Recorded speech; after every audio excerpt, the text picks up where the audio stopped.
نحمده رسول کریم اعوذ باللہ من الشیطان الرجیم بسم اللہ الرحمن الرحیم الحمد للہ رب العالمین الرحمن الرحیم مالک یوم الدین صدق اللہ العظیم۔ میرے بھائی بزرگوں دوستوں، گزشتہ 3 جمعہ سے سورۃ الفاتحہ کی تفسیر آپ حضرات کے سامنے پیش ہو رہی ہے، جو اللہ تبارک و تعالیٰ نے شروع کے 3 آیتوں میں اللہ تبارک و تعالیٰ اپنے صفاتی نام لا کر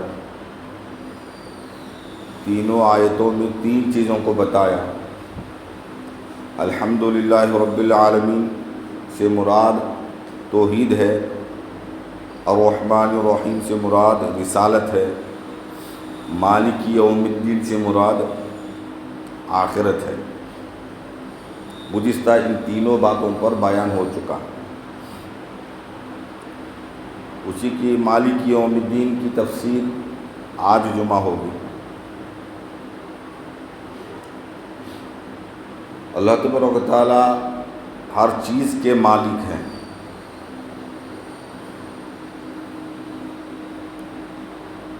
انسان جب پیدا ہوتا ہے ماں کے پیٹ سے ننگا آتا ہے، کون سی بھی چیز اس کی ملکیت میں نہیں ہوتی،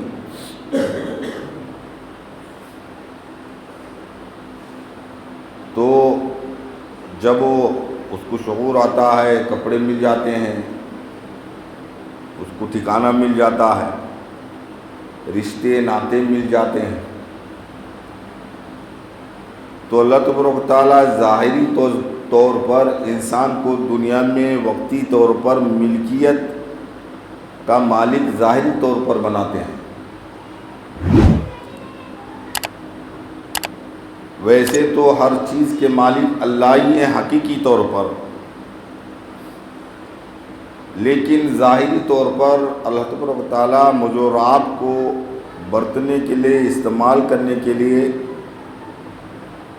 ظاہری طور پر، وقتی طور پر مجھ اور آپ کو مالک بنا دیا گیا۔ کوئی گھر کا مالک ہے، کوئی بستی کا بڑا ہے، کوئی کھیتی کا مالک ہے، کوئی دکان کا مالک ہے، کوئی بادشاہ ہے، کوئی وزیر ہے، تو کچھ عہدے جو ہے عطا فرمائے جس کو وہ اپنی ملکیت میں سمجھتا ہے۔ حالانکہ یہ سب ظاہری ملکیتیں ہیں، حقیقت میں مالک اللہ ہی ہیں۔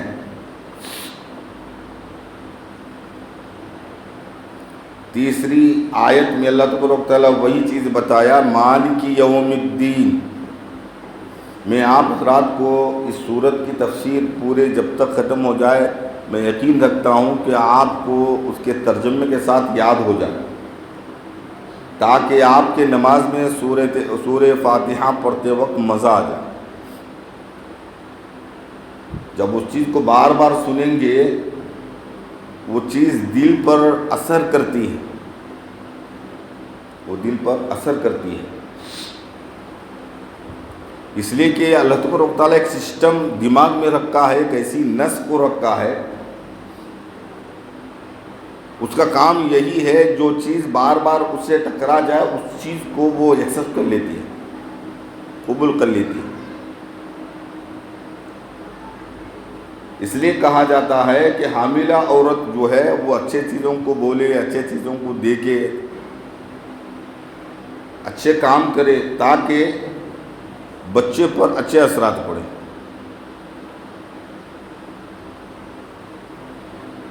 تو قبول کرنے کا مادہ ایک ایسی نس اللہ تبارک و تعالیٰ دماغ میں رکھا ہے کہ جس کے بار بار سننے سے وہ چیز کو استعمال کرتا ہے، اس کو دل تک پہنچاتا ہے۔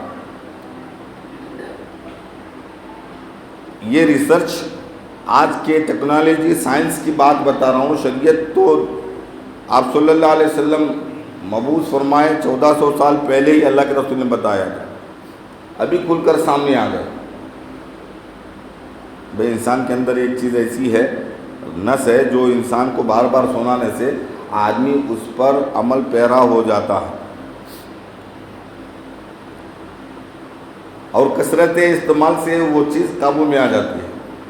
پانی کا قطرہ بار بار ایک ثقیل سخت چیز پر پڑ رہا ہے پانی، حالانکہ پانی کی ایک بوند کی کیا طاقت ہوتی ہے، لیکن وہ بوند جو ہے ایک ایک بوند پڑتے پڑتے اس پتھر میں سوراخ کر دیتا ہے، اس پتھر پر سوراخ بن جاتا ہے، اس کا نشان چھوڑ دیتا ہے۔ تو مالک یوم الدین، اللہ تبارک و تعالیٰ یوم جزا کے مالک ہیں۔ تجزا بما کسبت، بدلہ ہے اس دن، یعنی آخرت کے دن میں اللہ تبارک و تعالیٰ کیے ہوئے عمل کا بدلہ عطا فرمائیں گے۔ تو ظاہری طور پر مجھ اور آپ کو اللہ تبارک و تعالیٰ وقتی طور پر مالک بنایا ہے، پوری طور پر نہیں، چند چیزوں پر۔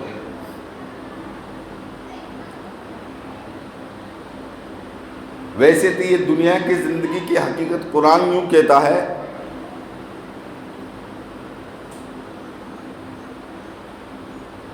یہ دنیا کی زندگی جب ختم کر کے آدمی مر کر جائے گا، جب آخرت کے دن کو دیکھے گا تو اس وقت کہے گا کأنہم یرونہا لم یلبثوا الا عشیۃ او ضحاہا۔ قیامت کے دن جب دیکھے گا وہاں کے دنوں کو، وہاں کے ایام کو دیکھے گا تو یہ دنیا کی زندگی 60 70 سال 100 سال 90 سال جو گزار کر جا رہا ہے، تو وہاں کہے گا کہ ہم صرف صبح یا شام گزار کر آئے ہیں۔ کیا کہے گا؟ صبح یا شام گزار کر آئے ہوئے ہیں۔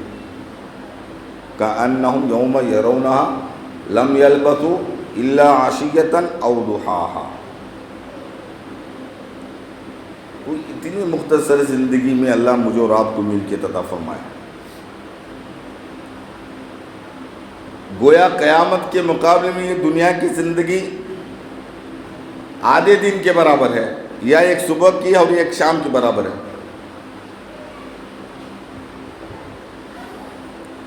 تو یہ آدھے دن کی زندگی، صبح یا شام کا جو ہے، اللہ تبارک و تعالیٰ اتنا مختصر سی زندگی مجھے اور آپ کو اللہ نے عطا فرمائی ہے، تو اس کا بدلہ دیں گے کل قیامت کے دن، مالک یوم الدین، روز جزا۔ تو جزا بما کسبت، جو کچھ بھی کیا اس کا اللہ تبارک و تعالیٰ بدلہ عطا فرمائیں گے۔ کوئی ظلم نہیں ہوگا،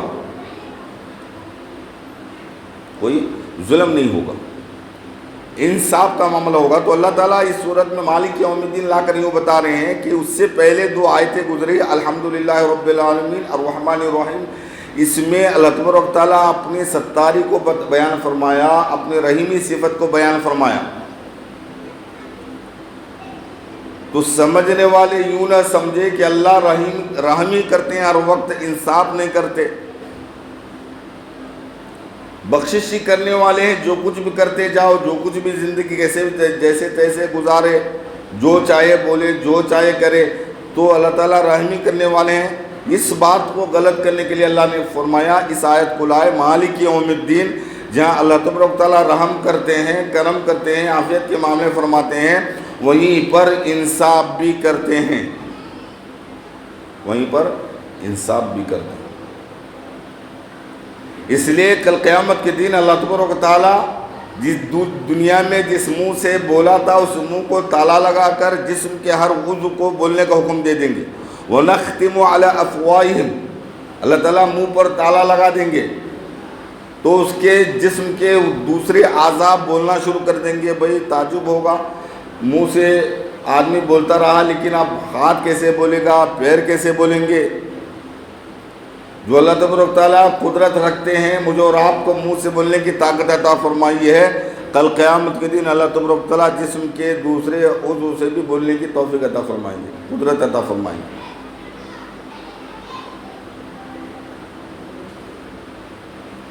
تو اللہ تعالیٰ کل قیامت کے دن انصاف کا معاملہ فرمائیں گے۔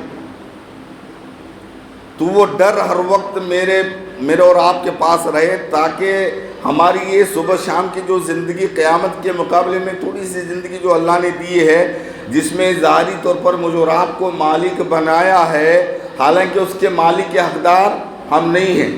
شادی ہونے کے بعد میں کیا کہتا بھائی، بیوی میری ہے، اس کو کوئی دیکھ نہیں سکتا، اس کو کوئی تنہائی میں بات نہیں کر سکتا، اس لیے کہ وہ میری ملکیت میں ہے،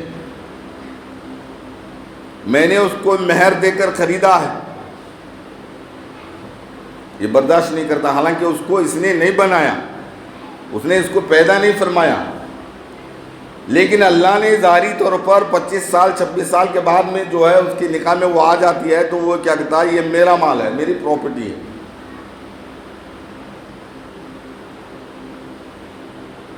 یہ ظاہری طور پر اللہ تعالیٰ نے ملکیت عطا فرمائی، تو یہ ملکیت ظاہری طور پر اللہ نے دی ہے، اس کے نشے میں آ کر آدمی ادھر ادھر کی زندگی نہ جی لے، ایسے ویسی زندگی نہ جی لے۔ یہ ظاہری طور پر وقتی طور پر دیا گیا ہے، حالانکہ یہ دنیا سے آیا ہے، دنیا میں آیا ہے تو ننگے بدن ہو کر آیا، کوئی چیز اس کے پاس نہیں تھی، اور یہ دنیا میں سے قبر میں سے اٹھے گا تب بھی کوئی کپڑا نہیں رہے گا اس کے بدن پر، اس کے بدن پر کوئی کپڑا نہیں رہے گا۔ جو کفن ہم لپیٹ کر دفن کر آتے ہیں وہ کپڑا بھی نہیں رہے گا، وہ تو بوسیدہ ہو جائے گا، اس پر بھی قیامت طاری ہو جائے گی، یعنی وہ بھی ختم ہو جائے گا۔ تو ہر قبر سے جو مردے اٹھیں گے زندہ ہو کر،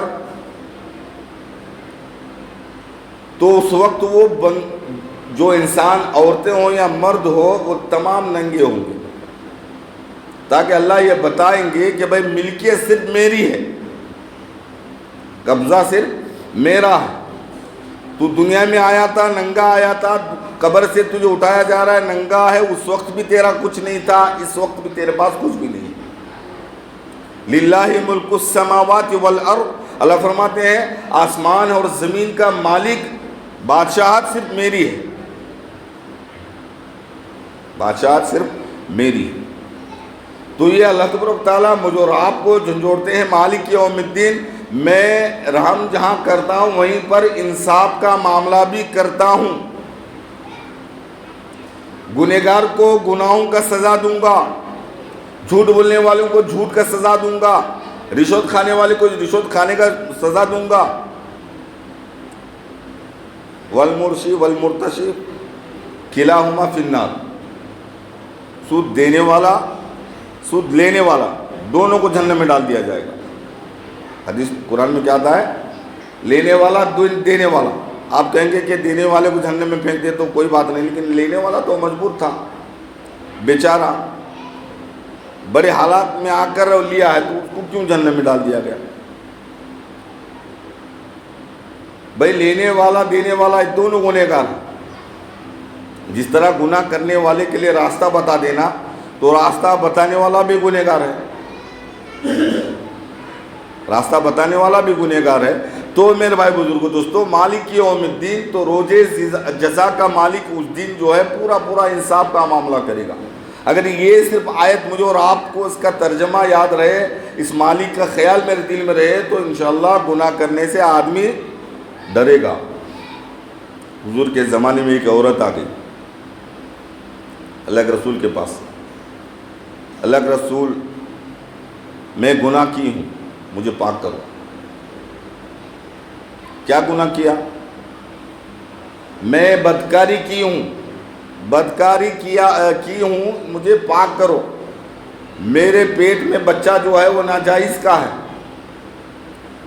تو اللہ کے رسول منہ پھیر لیا، جانی جانی منہ پھیر لیا۔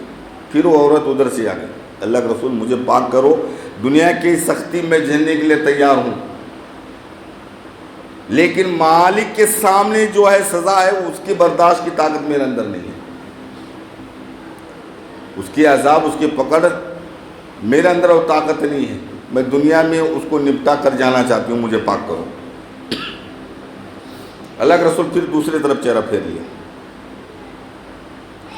اس طرح 4 مرتبہ اپنے چہرے کو پھیر لیا، اور چاروں سمتوں میں عورت آ کر کہا کہ مجھے پاک کرو۔ حالانکہ پاک کرو مطلب دو ڈنڈے مار کر بھگانا نہیں، اسے بھی معلوم ہے، اس عورت کو بھی معلوم ہے پاک کرنے کا مطلب ہے کہ پتھر مار کر ہلاک کرنا ہے، سنسار کرنا ہے، سنسار۔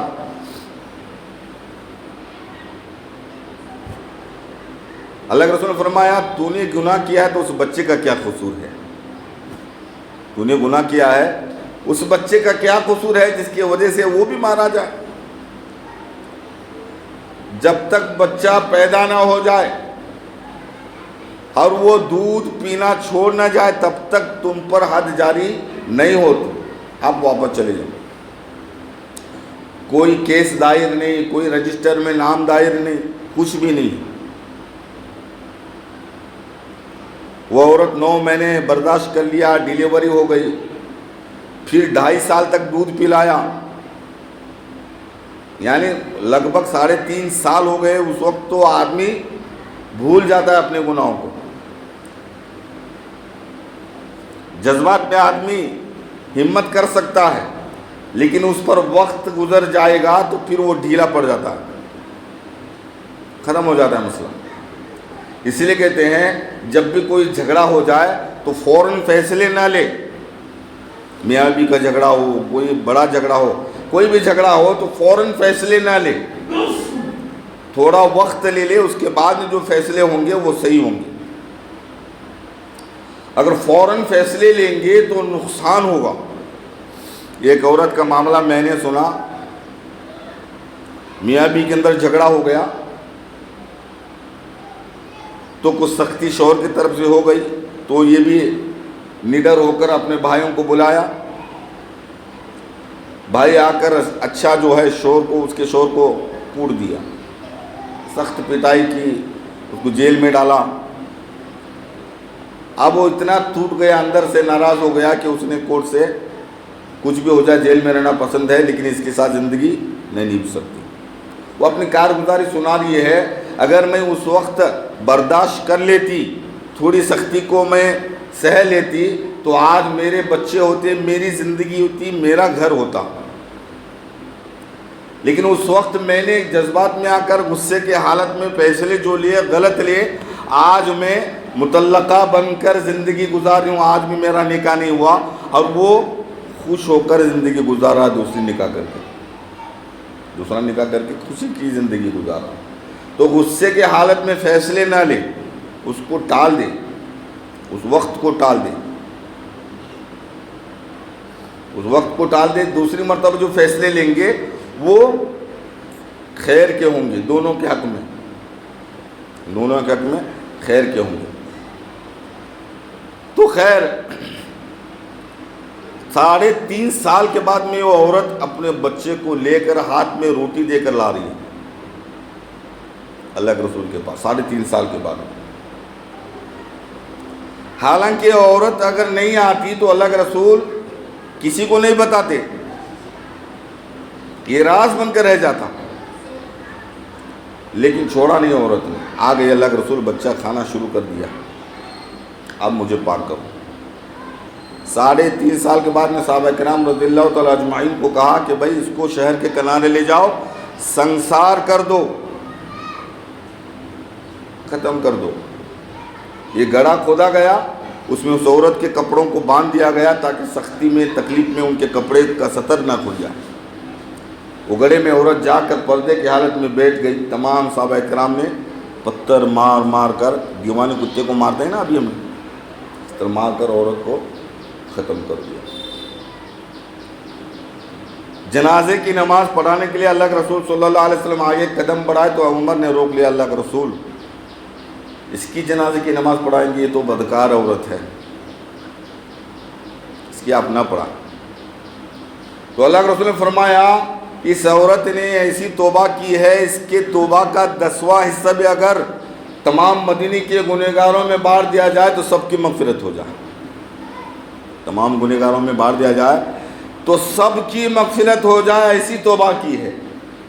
تو یہ ہے مالک یوم الدین، روز جزا کا مالک اللہ ہے، روز جزا کا مالک اللہ ہے، انصاف کرنے والے اللہ ہیں۔ اللہ تبارک و تعالیٰ بالکل قیامت کے دن رائے کے دانے کے برابر بھی کسی پر ظلم نہیں کریں گے، بلکہ ایک بے سنگ والے جانور کو سنگ والا جانور نے مارا ہے تو کل قیامت کے دن اس بے سنگ جانور کو اللہ سنگ عطا فرمائیں گے، پھر جو ہے وہاں ان کا جو ہے جھگڑا ہوگا، اور وہ بغیر سنگ والی جانور جو یہاں دنیا میں مار کھائی تھی کل قیامت کے دن اس کو مارے گی، پھر ان کا مسئلہ انصاف کا معاملہ ہوگا، پھر وہ مٹی ہو کر ختم ہوں گے۔ لیکن میرا اور آپ کا مسئلہ ایسا نہیں ہوگا، ظالم کو بلایا جائے گا، مظلوم کی پٹائی ہو گئی تھی، اس پر ظلم ہو گیا تھا، آج جو ہے اس کا بدلہ پورا ہو جائے، تم بھی اس پر ظلم کرو، مسئلہ مٹی ہو جاؤ، نہیں ہوگا۔ وہاں تو فیصلے جنت اور جہنم کے ہوں گے، جنت اور جہنم کے ہوں گے۔ تو میرے بھائی بزرگو دوستو، مالک یوم الدین یہ صفت مجھے اور آپ کو بتا رہا ہے کہ اللہ تبارک و تعالیٰ انصاف کرنے والے ہیں، تو کیسی زندگی گزارنا ہے یہ اللہ تبارک و تعالیٰ آگے کی آیت میں بتا رہے ہیں، کیسی زندگی گزارنا ہے آگے کی آیت میں بتا رہے ہیں۔ ایاک نعبد و ایاک نستعین، یہ تفسیر اس کی انشاءاللہ آئندہ جمعہ آپ سنیں گے۔ تو مجھے اور آپ کو یہ بتانا ہے مالک یوم الدین، اللہ تبارک تعالیٰ روز جزا کے مالک ہیں، لیکن وقتی طور پر مجھے اور آپ کو مالک بنایا ہے، یہ ملکیت بھی اسی دنیا تک محدود ہے، جیسے روح قبض ہو جائے گی ملکیت ختم ہو جائے گی، جیسے باپ مرتا ہے تو اس کا پوری پراپرٹی بچوں کے نام ہو جاتی ہے۔ آج کچھ لوگ یہ مسئلہ بھائی زندہ رہتے میں پراپرٹی میراث میری تقسیم کر کو چھوڑا میں اپنے بچوں، بہت سے لوگوں کے کارگزار بیچارے دیندار ہیں، ہاں اتنا کرنا بھی بڑی بات ہے، ان کی سوچ ہے داد دینی چاہیے۔ وہ لوگ کہتے ہیں کہ مرنے سے پہلے بچوں کے بیٹیوں کے حقوق پورا پاک ہو جائے تاکہ میرے مرنے کے بعد میں جھگڑا نہ ہو، تو تقسیم کر دیا مال کے۔ حالانکہ باپ مرنے سے پہلے جو تقسیم کر رہا ہے یہ میراث نہیں کہلائے گی۔ میراث کا مطلب یہ ہے لڑکے کو ڈبل حصہ ملے گا، لڑکی کو سنگل حصہ ملے گا۔ تھوڑا دھیان دے اس کی طرف، یہ بات ذرا پیچیدہ ہے تاکہ آپ کو معلوم ہونا چاہیے کہ ہر ایکلا جو ہے وہ کیا ہوگا، بچوں والا اولاد والا ہوگا، تو اس کی پراپرٹی اولاد کے نام میں تقسیم کرنا ہے۔ اگر صحیح تقسیم نہیں کیا تو کل قیامت کے دن اس پراپرٹی کا پورا جو تکلیف ظلم و ستم جو ہونے والا ہے، جو غلط اس پر اثرات ہوں گے، اس کے باپ پر ہوں گے۔ تو یہ لڑکی کو سنگل دیا جائے گا، لڑکے کو ڈبل دیا جائے گا، لیکن باپ کے زندہ ہوتے ہوئے میراث نہیں کہلائے گی، وہ ہدیہ کہلائے گی۔ آپ ہدیہ دے رہا ہے تو بیٹی کو بھی اتنا ہی ملے گا جتنا بیٹے کو مل رہا، جتنا بیٹے کو مل رہا ہے اتنا ہی بیٹی کو بھی برابر ملے گا، اس لیے کہ زندہ ہونے کی حالت میں یہ تقسیم کر رہا ہے۔ اور سب کو برابر دینا ضروری ہے، سب کو برابر تقسیم کرنا ضروری ہے۔ اگر اس نے بیٹی کو آدھا حصہ ایک حصہ دے دیا، بیٹوں کو ڈبل حصہ دے دیا، یہ میراث نہیں کہلائے گا، یہ انصاف نہیں ہوا، یہ ظلم ہوا بیٹی پر۔ اگر وہی مرنے کے بعد میں اگر میراث تقسیم ہو گئی، باپ مر گیا، اب بچوں نے بیٹھ کر شریعت کے روشنی میں میراث کو تقسیم کر لیا، بیٹی کو ایک حصہ دے دیا، بیٹے کو ڈبل حصہ لے لیا، یعنی 10 روپے بیٹی کو تو 20 روپے لڑکے کو۔ آپ اس اندازے اس پہ 1 لاکھ روپے لڑکی کو تو 2 لاکھ روپے لڑکے کو، اس طرح جو بھی پراپرٹی ہے اس طرح تقسیم ہوگی مرنے کے بعد میں۔ تو مرنے کے بعد میں تقسیم ہوگی میراث۔ مرنے سے پہلے جو تقسیم کر رہا ہے وہ میراث نہیں ہے، وہ ہدیہ تحفہ ہوگا، اور جب ہدیہ تحفہ ہوگا تو برابر سرابر ہوگا، بیٹی کو بھی 1 لاکھ ہوگا، بیٹے کو بھی 1 لاکھ ہوگا، تو اس طرح تقسیم ہوگا۔ تو خیر جو ہے مالک یوم الدین، اللہ تبارک تعالیٰ مجھے اور آپ کو ظاہری طور پر وقتی طور پر ملکیت کا مالک بنایا ہے، یہ ایک دن یہ جو ہے اس کی ملکیت دنیا میں ختم ہو جائے گی، دنیا میں اس کی ملکیت ختم ہو جائے گی۔ یہ جس طرح ننگا آیا ہوا تھا، صرف وہ ایک کپڑا لے کر تو جائے گا، لیکن وہ کپڑا اس کے لیے کام نہیں آئے گا، جب وہ اٹھے گا اس کے پاس وہ کپڑا نہیں رہے گا، جہاں جب اٹھتے وقت وہ ننگا ہی رہے گا۔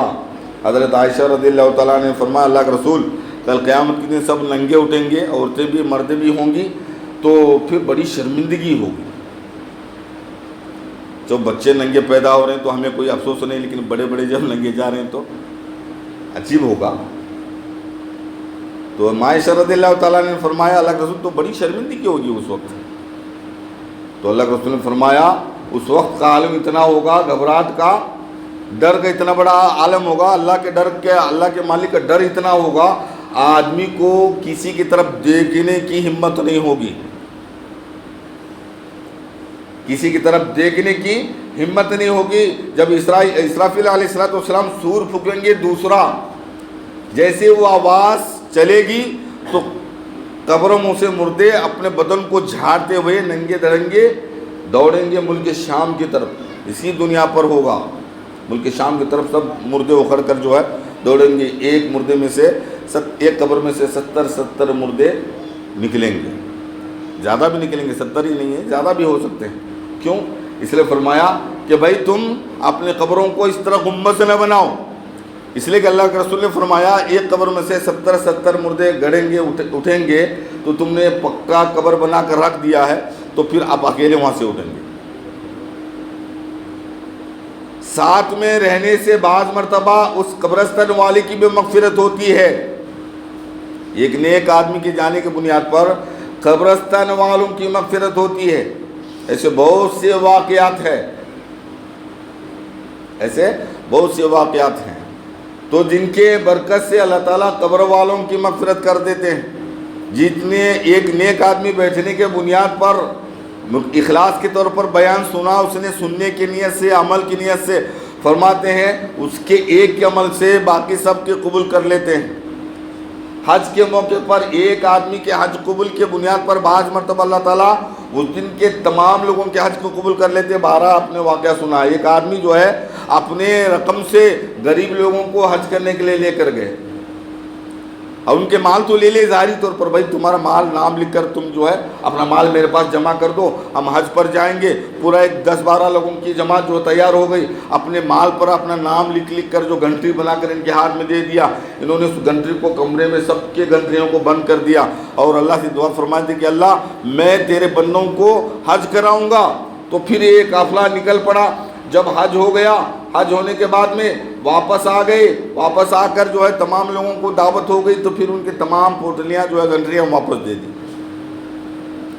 اللہ کو یہ آداب پسند آ گئی کہ اللہ نے فرمایا، الہام فرمایا اس بزرگ سے کہ میں نے ان 12 کے برکت سے تمام کے حج کو قبول کر لیا، تمام لوگوں کے حج کو قبول کر لیا.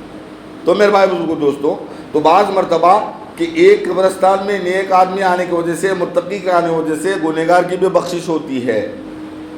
یعنی شب برات میں، شب قدر میں ایسی راتیں ہیں جس میں نیک آدمی کے برکت سے، اس کے امین کہنے کے برکت سے جتنے بھی لوگ ہاتھ اٹھائے ہوئے تھے ان تمام کی مغفرت ہو گئی.